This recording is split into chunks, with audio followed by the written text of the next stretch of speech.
Have you ever noticed that the moment you truly start to change, the people around you begin to get uncomfortable? They won't say it openly, of course. They'll cover it up with jokes, advice disguised as concern, or an awkward silence when you touch on deeper topics. But deep down, what's happening is quite simple. Your mental growth threatens their comfort zone, and no one enjoys being forced to face their own complacency. Chances are you're living this right now. You've begun to think differently, behave differently, perhaps even question things you used to accept without hesitation, and suddenly you're left feeling isolated, judged, misunderstood. What no one warns you about, and what Nietzsche understood better than anyone, is that this is the price of forging a resilient mind. Not just any strength, but a kind so raw and undeniable, it unsettles people. It shakes them. It reveals, without a word, the weakness of those still sleepwalking through life. Why does this happen? Because a truly independent, powerful mind is a threat to collective mediocrity, and nature made this clear. The moment you decide to think for yourself, to create your own principles and abandon the easy comfort of prepackaged truths, you become dangerous to the system, to those around you, and perhaps most of all to your old self. This video isn't meant for the comfortable. It's a challenge, a wake-up call for those sick of being held hostage by their own fears, those teetering on the edge of inner collapse, those ready to build something no one can break, a mind no one can manipulate, a mind so unyielding it terrifies, precisely because it refuses to bend. So if you feel prepared to walk this road, a lonely, harsh but life-changing road, stay with me, because what nature teaches will challenge you, but it will also liberate you, and you'll never see life the same way again. Nietzsche wasn't just a philosopher. He was a surgeon of the human spirit, a man bold enough to peer into the abyss of existence, not only to face it but to dive into it. And it was inside that abyss, in that swirling inner chaos, that he discovered the source of genuine strength. Because transformation isn't born in calm or order, it's forged in pain, in collapse, in disorder. He once wrote, "One must still have chaos within to give birth to a dancing star." That wasn't just poetic flair, it was a clinical observation. It meant that if you want to forge a mind unshaken by life, you must abandon the childish hope that it will happen through comfort, empty motivation, or sweet affirmations. True strength arises when you stop running from pain and face it head-on, when you stop wishing for easier days and start wishing for the strength to endure them. Think of your most significant growth moments. Did they happen in comfort or in the wreckage? When you were broken, directionless, forced to rebuild yourself with your bare hands? Nietzsche believed that suffering wasn't life's flaw, it was its driving force. He didn't romanticize pain, but treated it as a tool. And if you learn to reshape your relationship with pain, failure, and loneliness, you begin to forge something precious, an untouchable spirit. That's when the world starts to notice, because while most flee from chaos, you'll learn to move through it. While others beg for normality, you'll chase greatness. But this transformation requires something brutal, a severing from everything you were taught about strength. Real strength isn't about smiling all the time. It isn't about fake emotional control. It's about carrying what feels unbearable and emerging from it sharper, fiercer, more dangerous than before. But Nietzsche knew that chaos alone is not enough. Without a solid inner core, you'll be devoured by it. That's why in the next chapter we'll explore Nietzsche's most defining philosophical act, when he declared the death of God and placed the full burden of existence squarely on your shoulders. Because when there's no longer a sky to look up to, it's within yourself that a new universe must be born. If this message is landing with you, hit that subscribe button, and thank you for being part of this journey. When Nietzsche proclaimed God is dead, it wasn't a celebration. It was a grim warning, one many still fail to grasp today. He wasn't killing a deity, but an illusion. The illusion of a higher hand guiding everything, a divine plan, a built-in meaning crafted by someone else. The death of God meant the death of excuses, and that is terrifying. Until then, it was easy to outsource responsibility for your life, comforting to believe suffering fit into some greater plan, that everything happens for a reason, that justice would prevail eventually. Nietzsche tore that comfort away. He looked humanity in the eye and said, "You are alone. No pre-made meaning remains. Now you must become the author of your own existence. And this is where real mental resilience begins. Because while most collapse when faced with this truth, alone in chaos, without a script, without guarantees, those who stand their ground start forging an unbreakable consciousness. In the absence of God, Nietzsche shoves you into the abyss of radical freedom. You must no longer obey commandments, you must create them. You must no longer follow, you must surpass yourself. This is brutal autonomy, and with it comes weight. Everything now rests on your shoulders. There's no salvation, no forgiveness. You either build yourself or you fall. But here's the paradox. This terrifying freedom is also the greatest source of power you'll ever know. The moment you realize no one is coming to save you, something inside ignites a fire that drives you to rise, even while bleeding. It forces you to think, feel, and act for yourself. Not because someone told you to, but because you chose to. And in that break from existential crutches, Nietzsche clears the path for something even greater, the emergence of a new type of human, a person who no longer follows the herd, who no longer needs approval, who creates their own morality and surpasses their limits. Someone who terrifies the weak because their very existence forces others to see themselves for what they truly are. Nietzsche gave this being a name, the Übermensch, the Overman. And if you aim to build a mind so strong no one can break it, you must understand what it means to become this figure who lives above convention, driven only by their will to power. Let's go deeper. Nietzsche didn't believe humanity would evolve gently or passively. He believed in rupture, radical reinvention, and creative destruction. That's why he conceived of the Übermensch, not a superhero, but a human who has risen above everything that enslaves ordinary people: guilt, blind obedience, herd mentality, the craving for approval. The Übermensch doesn't seek acceptance, he doesn't ask permission to exist. He forges his own rules and lives by them, even if it means standing against the entire world. And that's why his mind becomes unbreakable. It isn't built on the shifting sands of others' opinions, or doesn't crave external validation. It's self-reliant. It thrives on its own will to power, the primal drive to shape reality according to its will. That's the essence. The Übermensch doesn't adapt to the world, he reshapes it. He doesn't seek comfort, he seeks greatness. He doesn't ask, is this allowed? He asks, is this worthy of me? And that one shift changes everything. Because when you stop seeing yourself as a servant and start seeing yourself as a creator, your thoughts, actions, and emotions transform. But here's the price. To become this being, you must sacrifice the parts of yourself still begging for approval. You must face the agony of not belonging. You must shoulder the burden of building your identity from scratch, with no applause, no hand-holding, no guarantees, and most people can't handle that. They retreat to the safety of hand-me-down beliefs, inherited dogmas, and rules someone else wrote for them. The path to the Übermensch is lonely, and Nietzsche knew this better than anyone. He lived on the outskirts, misunderstood, mocked, cold, alone.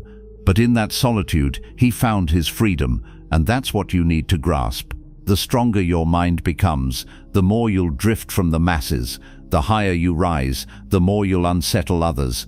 The making of the Übermensch is one of the most demanding and transformative paths a person can walk, because it asks you to dismantle everything that was never truly yours.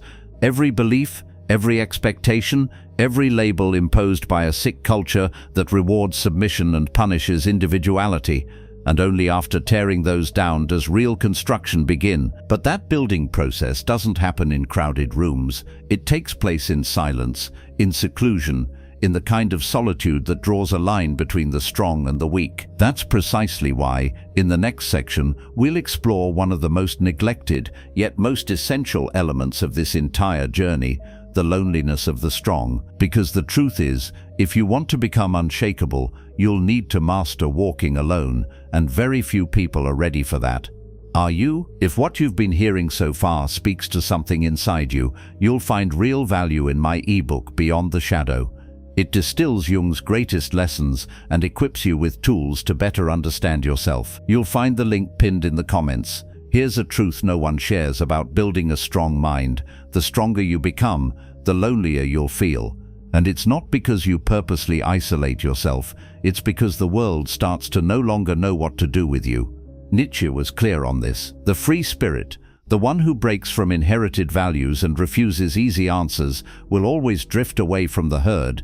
And yes, that distance hurts, but it's a necessary pain, because authentic growth demands space. You cannot evolve while still shackled to the approval of others. Most people exist in an invisible herd, where every word is censored, every decision measured against collective approval. We've been conditioned to walk in packs, to think alike, to find safety in numbers. Nietzsche challenges this. He pushes you out of the circle and into the wilderness, and in that wilderness there are no affirmations, no pats on the back, no guiding hand. There's only you, your doubts, your wounds, your temptations to give up. And here's where the real battle begins. Most will retreat, most will crawl back to the familiar, pretending they don't feel what they feel or see what they see.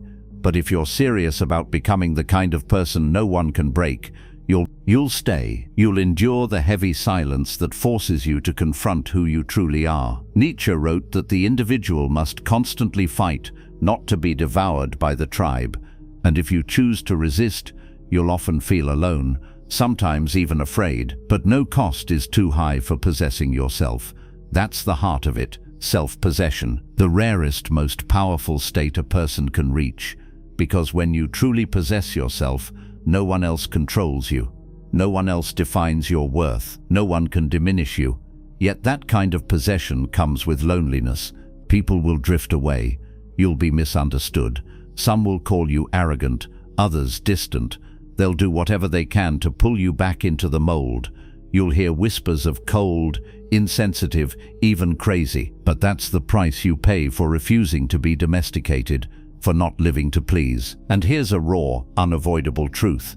If you can't endure solitude, you're not yet ready for freedom, because every ounce of true freedom carries abandonment with it. The abandonment of false comforts, shallow attachments, and friendships built on convenience. That's why Nietzsche saw solitude not as a punishment, but a privilege, a sacred battleground where the genuine self is finally born. And once your mind is no longer shackled, something else happens. You begin to see what others refuse to, and that leads to the next inevitable clash, the battle with collective mediocrity. Because as you grow stronger, as your mind sharpens and your presence becomes heavier, mediocrity feels threatened, and it strikes back. And that's what we'll confront next, the danger of collective mediocrity. You see, the world doesn't go after those who blend in. It targets those who dare to break the mold. Nietzsche didn't lose sleep over tyrants and dictators. What he truly feared and fiercely condemned was the corrosive, suffocating power of collective mediocrity. That invisible pressure that forces everyone to stay small, the unspoken demand to conform, the unwritten rule that punishes difference and rewards obedience, the system that parades cowardice around as if it were virtue. Because true oppression, according to Nietzsche, doesn't descend from tyrants above, it oozes out from the masses beside you, those who quietly insist you stay small so they aren't forced to grow. And this is exactly what happens the moment you begin to rise, when your confidence solidifies, when your spirit stiffens, when your presence unsettles. People start to react, not because you've wronged them, but because you've done something rare. You've broken the pattern. And societies despise those who shatter patterns, because brilliance by its very existence reveals the mediocrity of the average. Nietzsche called this slave morality, a moral code invented by those too weak to ascend, who then flip values upside down. They label strength as arrogance, ambition as selfishness, independence as cruelty, and in doing so, they build a moral system designed to protect the fragile and punish the bold. But don't be fooled. This isn't done out of kindness, it's fueled by resentment, because deep down, the weak don't truly seek salvation, they want the strong to fall. And so, when you begin to break your chains, they'll come for you, sometimes directly, sometimes with sideways glances, forced smiles or stinging silences. But the message remains the same: go back to the herd. Stop making us feel small. Stop reminding us what we could be. Nietzsche understood something timeless. Most people live trapped in paralyzed conformity. Their lives ruled by fear, guilt, and blind obedience, and anyone who disrupts that, even without meaning to, becomes a threat. But don't mistake this for overt aggression. Mediocrity rarely fights with force, it fights with numbers, with consensus, with endless repetition, until even the boldest spirit begins to doubt itself. It will try to shake your confidence. It'll convince you that you're mistaken for not blending in, for thinking differently. It'll use every tool society has, from subtle shame to outright exclusion, to pressure you into lowering your gaze. And this is the moment when most people surrender, unable to bear being labeled as difficult, arrogant, or strange. But Nietzsche would call you something else, necessary. Because while the masses cling to recycled beliefs, manufactured wants, and easy soothing half-truths, it's the strong individual who brings the discomfort required for anything new to emerge. Your difference is the ignition point for change, but with that spark comes resistance. To be strong, to think freely, to live as your own master, is to declare war on collective mediocrity. And like any battle, it demands preparation. Not with weapons of the flesh, but with weapons of the mind. That's exactly what we'll explore next, because forging a mind so sharp, so solid it unsettles the world, comes with a steep price, but it also delivers a reward that no one can steal from you. In this final part, you'll understand the weight and the strength that come with becoming unbreakable. If you've made it this far, that alone separates you from most. Many would have clicked away at the first difficult idea. They would have fled the second it became uncomfortable.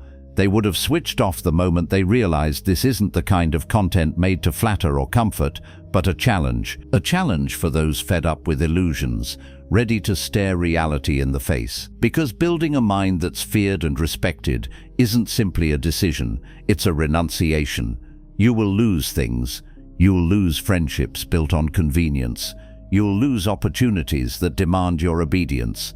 You'll lose the ability to settle for mediocrity, but what you'll gain is something priceless: clarity, integrity, presence. You'll begin to notice that most people sleepwalk through life, and your awareness will unnerve them. Your quiet confidence will shake them. Your absence will carry more weight than the noisy presence of many. This kind of strength doesn't come from outside. It can't be picked up from self-help books, nor from catchy quotes or hollow affirmations. It's carved out in silence, in private struggles, in the choices no one witnesses. It's the result of an inner war between the person you've been and the one you're becoming, and that war is eternal, because the truly strong aren't those who claim victory and retire. They're the ones who continue to fight long after they've earned the right to stop. Nietzsche didn't want followers. He sought to ignite inner earthquakes.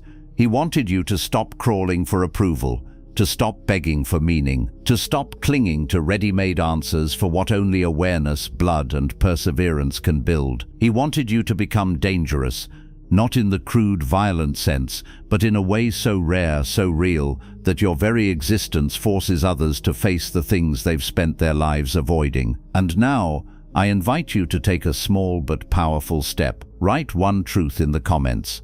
A belief you've been suppressing, a thought you've feared voicing, an opinion that makes you feel alone but belongs to you. This too is part of the path, reclaiming your voice, claiming your space, and making it clear you will no longer bow. And if this video spoke to you, if something within you felt awakened, don't stop now. The next video in this series is just as vital, maybe even more so. It continues this climb, and if you've made it here, you already know you aren't watching out of idle curiosity. Something inside you has already begun to shift, so keep moving forward. You're not alone, you're simply ahead. And while that may be intimidating, it's also the most liberating thing you'll ever realize. If this video hits home, don't just watch. Be part of the movement. Smash that subscribe button and let's grow together.